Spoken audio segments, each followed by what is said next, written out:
but Jordan against Magnus also amazing, and every pairing is crazy. Veslisov against Pragnand on board 4, but let's go with Arjun and Alireza for the moment. Okay. And it is wow, we're gonna see. Wow. Yeah, we're gonna see an incredibly sharp Moscow variation. It cannot get sharper than this.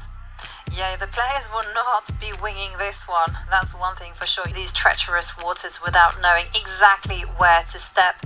And he's taken the pawn on c4. Black is up a pawn, but look at the structure. Black thinks my structure is perfectly fine. I can manage this position, but there's no natural cohesion to this one as you see pawns scattered all around the chessboard. What a position to play. Very exciting one. This kind of position that got played back in the 90s very frequently. And in the middle of 2000s, yeah, with all the Vishy Anand was very much involved, Vladimir Kramnik, Topalov, Boris Gelfand, all the world elite. Yeah. Aronyan also a very big specialist. I started myself playing it with both colors as well. And you normally think like I'm a positional player, but I was so fascinated by this opening. And the old trend used to be to play very quick e4, e5. And then you'd have these crazy lines, you know, where black would be castling on the queen side. It feels slightly more calmer, but still, when the black pawn structure, although advanced, is slightly compromised, you know, black is the one that has to be very careful. It was a famous queen sack, Ivanchuk versus Shirov, where Ivanchuk put his queen on. That was in the Botvinnik. G7. Yes. About winning in that line. But with 8-6 on the board early and kicking his bishop back quickly. I was there in Vaikansy playing the tournament.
stops rook g4, and it supports e4, but the easy move is queen to g7. It threatens mate, and it threatens the pawn on d4.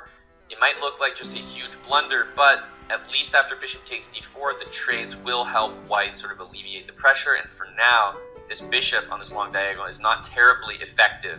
So all of a sudden, though, this is the game that Alireza wants to be playing, and Arjun is also completely capable of these tactical positions, but right now it's more fun for black, honestly. It's not a position where white has a lot of tactics. White's surviving, playing defense, and hoping to get a good position later. Yeah, now we have the tactics. Whoa, game is exploding. D5, rook c8, probably b4, anchoring the bishop. If pawn takes, queen takes, f5, Then after pawn takes, look at those bishops, right? The bishops are not in the game. a5, the blue arrow, is the only move for black to try to open things up. After this, you can play d6, and every piece is getting shut down here. Every piece is getting shut down, but maybe the bishop on b7 is, I guess it looks great with the bishop f3 type of options. Later, if the queen moves off of f4 due to the G file pin, I'm getting very low too as well. I saw the red clock there, meaning it was very low on time. You ready to get that 2-second in? And look at the restraint, not playing the move d6. Myself included, I just couldn't believe not playing that move. I know that it opens up this bishop, but the f3 pawn is still providing pretty good shelter, not to mention the king can always move out of the way, so I'd be very interested in that. However, Arjun is just realizing that if the pawn captures, you'll see this pawn maybe start to push to e7, and that completely shuts down the light squared bishop. So huge advantage to Arjun right now, who is in control of this position, and 10 seconds ticking down, Alireza can barely find a move. And he's getting moves off fast. Queen g7, should he trade, should he not? Hesitation. Trade the queens, probably rook f5 next. Bishop d4 too is possible. I really like a repositioning of the knight. We see rook d2 played first, a great looking move. You don't care about this h-pawn at all. The only thing about rook e2 is that we're seeing a change of plan. Arjun's not repositioning the knight. He's looking to capture on d5 and push this e-pawn, completely winning for Arjun Erigaisi. Wesley So in the background. Wesley So Cam. Gotta move. Bishop takes d5 here is a move you don't really want to play. It simplifies things. f4, there could be some tactics here. That's a pawn that's, blundered to some degree. e6 is not available to be captured, but if you go back to e5, you could see something like rook to g6. Instead, king g6. I wonder why not rook g6 there? What was winning? Living on the increment, this is not an easy position. Everything's defended. a5 could Hang on a sec. Loosen the bishop. Counterplay it. It looks like Alireza the worst is behind it. Nice move. Get some pieces off the board. Yeah, you can take the bishop here, clean everything up, and this will very likely be a draw. At the end of all of that, I'm guessing that this will just be shuffling. Let's see if the players want to continue. Check and check. There it is. And here comes the next one. He's going to do it again. There it is. Repeat. They look at each other and shake hands. And there we go. And I'm actually looking at the top board